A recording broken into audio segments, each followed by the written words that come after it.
नमस्कार, मैं हूं रविंद्र जैन और आप देखना शुरू कर चुके हैं सबकी खबर। मध्य प्रदेश में नई सरकार आने के बाद शिवराज सिंह जी चौहान के चहेते अधिकारियों की तो विदाई शुरू हो ही चुकी है। अब लगता है कि कोई बड़ा प्रशासनिक फेरबदल हो सकता है। अभी हमें सूचना ये मिल रही है कि मध्य प्रदेश में 7 कलेक्टर और 2 संभाग आयुक्तों की सूची लगभग तैयार है। ये ऑर्डर जल्दी निकल सकते हैं। मैं आपको बता दूं, नए मुख्यमंत्री डॉक्टर मोहन यादव बहुत फूंक फूंक के कदम रख रहे हैं। उनका एक एक कदम पर हम सबकी नज़र है। वो कोई भी जल्दबाजी के मूड में नहीं है। अभी फिलहाल उन्होंने मध्य प्रदेश में किसी आईपीएस को नहीं बदला है, किसी राज्य प्रशासनिक सेवा के अधिकारी को नहीं बदला है, मध्य प्रदेश में कोई बड़े ट्रांसफर नहीं किए हैं। फिलहाल उन्होंने 4 आईएएस अधिकारियों को हटाया है और उन चारों के जिनाइन कारण हैं। इन 4 आईएएस अधिकारियों में से 3 ऐसे हैं जिन्हें लंबे समय से शिवराज सिंह चौहान के नाक का बाल माना जाता रहा है और इनको लेकर तमाम सारी चर्चाएं नकारात्मक और सकारात्मक दोनों रही हैं। फिलहाल मैं आपको बता दूं कि मुख्यमंत्री शिवराज सिंह चौहान के लंबे समय तक प्रमुख सचिव रहे मनीष रस्तोगी को सबसे पहले हटाया गया। क्यों हटाया गया, इस पर मैं ज़्यादा विस्तार में नहीं जाना चाहता, लेकिन निश्चित तौर पे नए मुख्यमंत्री अपना प्रमुख सचिव अपने हिसाब से बनाएं, ये उनका अधिकार है। तो उन्होंने अपना जो मुख्य सचिव है वो राघवेंद्र कुमार सिंह, जो आईएएस अधिकारी हैं, ईमानदार हैं और बड़े ही ऊर्जावान अधिकारी माने जाते हैं, उन्हें अपना प्रमुख सचिव बनाया। निश्चित तौर पे ये मुख्यमंत्री का अपना अधिकार है। अब इसी मुख्यमंत्री सचिवालय में जो डिप्टी सेक्रेटरी थे, जिनके बारे में ये कहा जाता था शिवराज सिंह के कार्यकाल में कि पूरी सरकार ही वो चलाते हैं, डिप्टी सेक्रेटरी स्तर का अधिकारी नीरज वशिष्ठ, जो पूरी सरकार की धुरी बने हुए थे। कोई भी काम नीरज वशिष्ठ के बगैर नहीं हो सकता था। पूरा मुख्यमंत्री सचिवालय ऐसा लगता था कि नीरज वशिष्ठ के आसपास घूमता है। उन नीरज वशिष्ठ को अंततः नए मुख्यमंत्री ने हटा दिया है और उन्हें डिप्टी सेक्रेटरी बगैर विभाग के बनाया है। फिलहाल उन्हें कोई विभाग नहीं दिया गया है।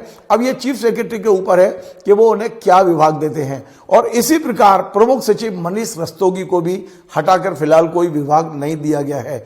हमने देखा कि मध्य प्रदेश में जितने भी प्रमुख सचिव स्तर के अधिकारियों के तबादले होते हैं, उन्हें कोई ना कोई विभाग दिया जाता है, बगैर विभाग के नहीं रखा जाता। लेकिन जिस तरह मनीष रस्तोगी को फिलहाल कोई विभाग नहीं दिया गया है, तो उससे एक चर्चा जरूर है कि नए मुख्यमंत्री उन्हें बिल्कुल पसंद नहीं कर रहे हैं। अब आगे आने वाले समय में मुख्य सचिव से चर्चा करके ही उनके विभाग के बारे में तय होगा कि उन्हें कौन सा विभाग देना है।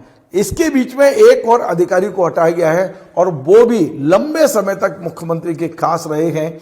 लंबे समय नहीं, जब से मेरे ख्याल है मुख्यमंत्री शिवराज सिंह चुने गए, कुर्सी पर बैठे हैं मुख्यमंत्री की, लगभग तभी से वो मुख्यमंत्री के खास रहे हैं और उनका नाम है मनीष सिंह।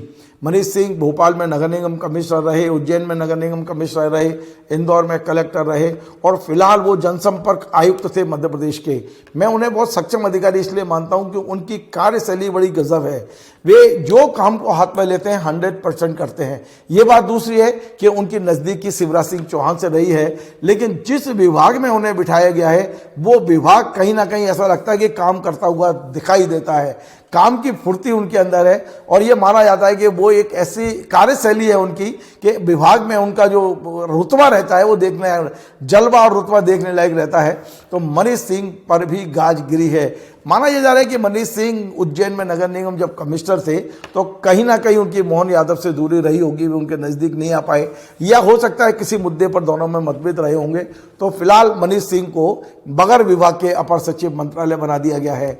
अब ये 3 ट्रांसफर हो गए हैं। एक डायरेक्टर वो थे टीएनसीपी मुकेश गुप्ता साहब, उनको लेकर ये शिकायतें थी कि वो उस विभाग में भ्रष्टाचार है, उस विभाग में जो नियम कानून बनाने की जिम्मेदारी दी गई है वो नहीं हो रहा है, कई शहरों का मास्टर प्लान अटका हुआ है। और हमने देखा था पिछले दिनों उज्जैन के मास्टर प्लान को लेकर जो विवाद हुआ था और मीडिया में तमाम सारी खबरें आई थी, उसे लेकर ये माना जा रहा था कि मुकेश गुप्ता ने ये सब चीज़ें मीडिया को जारी किया था वहाँ, जिससे कहीं ना कहीं उस समय के जो विधायक थे उज्जैन के डॉक्टर मोहन यादव, जो अभी मुख्यमंत्री हैं, उनको कहीं ना कहीं एक ऐसा माहौल उनके खिलाफ बना था कि वो अपनी ज़मीनों को आवासीय करा रहे हैं। अब क्या था क्या नहीं है वो तो आने वाले समय बताएगा, लेकिन इतना तय था कि डॉक्टर मोहन यादव के निशाने पर मुकेश गुप्ता थे। फिलहाल ये चारों अधिकारी हटा दिए गए हैं। मुकेश यादव को लूप लाइन में भेज दिया गया है, 3 अधिकारियों को काम नहीं दिया गया है। और तो अब ये माना जा रहा है कि मुख्यमंत्री डॉक्टर मोहन यादव ने एक और सूची तैयार की है और ये सूची बहुत जल्दी आ सकती है। आएगी नहीं आएगी हमको नहीं पता, पर हमको हमारे सूत्र ये बता रहे हैं कि मंत्रालय में करीब 7 कलेक्टरों को फिलहाल हटाने की, और ये 7 कलेक्टर कोई किसी के निशाने पर नहीं है, बल्कि जो विधायक अभी चुनकर आए हैं उनने कहीं ना कहीं रिपोर्ट दी है कि उन्होंने कुछ ना कुछ ऐसा किया है जिससे शिकायत, आप कह सकते हैं कि विधायकों की शिकायत के आधार पर 7 कलेक्टर और 2 संभागायुक्त हटाए जा सकते हैं। ऐसी चर्चा मंत्रालय में है। कब हटेंगे नहीं पता है, कौन हटाएगा नहीं पता है। फिलहाल इतना तय है कि अब धीरे धीरे प्रशासनिक जमावट नई तरह से शुरू कर दी है। मोहन यादव जी आने वाले समय में अपने हिसाब से पूरी प्रशासनिक जमावट करेंगे। आईएएस और आईपीएस उनके निशाने पे होंगे। निश्चित तौर पे वे चाहेंगे कि योग्य और अच्छे अधिकारी रहें। एक बात जो हमें सूचना मिली है वो है आईपीएस अधिकारी उपेन्द्र जैन को लेकर।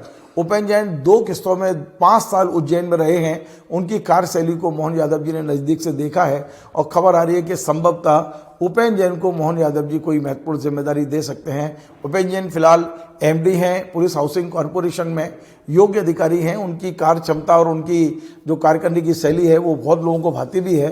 तो ऐसी चर्चा है, मुझे नहीं पता, लेकिन जो हमने सुना है वो ये है कि उपेन्द्र जैन कहीं ना कहीं उनके चहेते अफसरों में हैं। तो मोहन यादव उपेन्द्र जैन को कहीं अच्छी जगह ले जा सकते हैं। कहाँ ले जाएंगे पता नहीं, लेकिन ऐसी चर्चाएं हैं। तो निश्चित तौर पे आने वाले समय में धीरे धीरे सही, लेकिन प्रशासनिक जमावट अब नए मुख्यमंत्री डॉक्टर मोहन यादव के हिसाब से ही होगी और होना शुरू हो भी चुकी है। आपको हमारा ये कार्यक्रम पसंद आया वैसे शेयर करें, लाइक करें, कमेंट करें, और आपसे बार बार निवेदन है हमारे इस चैनल को सब्सक्राइब अवश्य करें। धन्यवाद।